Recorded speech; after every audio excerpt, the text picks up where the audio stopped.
Խոսենք վերջին, էլի ինեկցիոն ճանապարհով, մաշկի երիտասարդացման տարբերակից, դա բիոռևիտալիզացիան է, ասենք թե ինչ արդյունք է սա ապահովում։ Շատ շքեղ պրոցեդուրա է բիոռևիտալիզացիան, կարելի է ասել թագավորական եւ թագուհիներին բնորոշ պրոցեդուրա է։ Ինչի շնորհիվ, Այն իր հետաքրքիր է։ մեջ պարունակում է հիալուրոնաթթու, որը ունենք մենք մեր օրգանիզմում, բնածին ունենք հիալուրոնաթթուն։ Տարիքի ընթացքում այն սկսում է պակասել, որի հետևանքով մաշկը ջրազրկվում է եւ առաջանում են կնճիռներ։ Իսկ բիոռևիտալիզացիայի արդյունքում մենք պահպանում ենք այդ հիալուրոնաթթուն Այո, ներարկման այո։ ճանապարհով, որը կանխում է նոր կնճիռների առաջացումը։ Այո,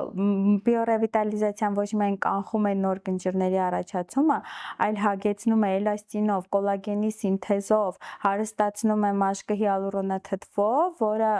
տալիս է ոչ միայն արդյունք կնճիռների,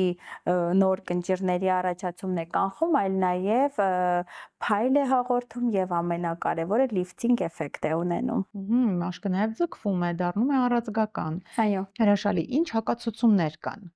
Բիոռևիտալիզացիան հակացված է միայն այտուցային տիպի մարդկանց, քանի որ այն կլանում է հեղուկը օրգանիզմից եւ այտուցներ է առաջացնում։